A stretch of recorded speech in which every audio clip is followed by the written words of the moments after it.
Get out of the darkness and into the light of God's kingdom. Top of the morning to you. So the world is full of compromises. We can see it everywhere, and to a point, compromise can be good.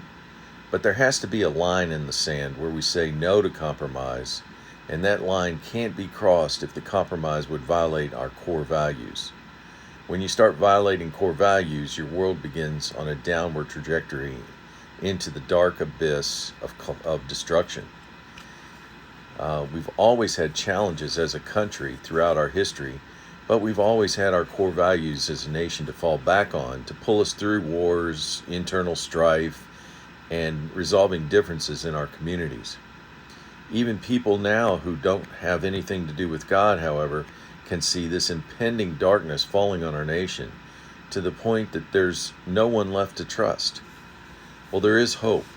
There is one who has stood for centuries as a beacon of hope that shines brightly with his love beckoning all to come closer and get out of that darkness. It's Jesus. First, he calls to the church, though, to get out of the darkness of compromise. Revelation 3:15, Jesus talking, I know your works, that you are neither hot nor cold. I could wish that you were hot or cold. So then because you are lukewarm, full of compromise, in other words, I will vomit you out of my mouth. This passage goes on to explain how we got there, and I'm kind of paraphrasing this.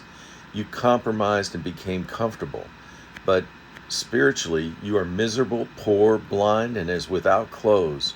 In other words, basically deceived into thinking everything is okay. Jesus then told us to repent, get back to God's kingdom, uncompromised, seeing through the eyes of love, ripping off the self-centered ways of seeing the world. Verse 20, he promises those who answers his call will become co-heirs to the throne of God, fully restored. So where do we start? Seek first to be filled with God's love on a daily basis. This daily recharging will help purify our outlook and keep us from deception. Then we can lead others out of darkness into his marvelous light.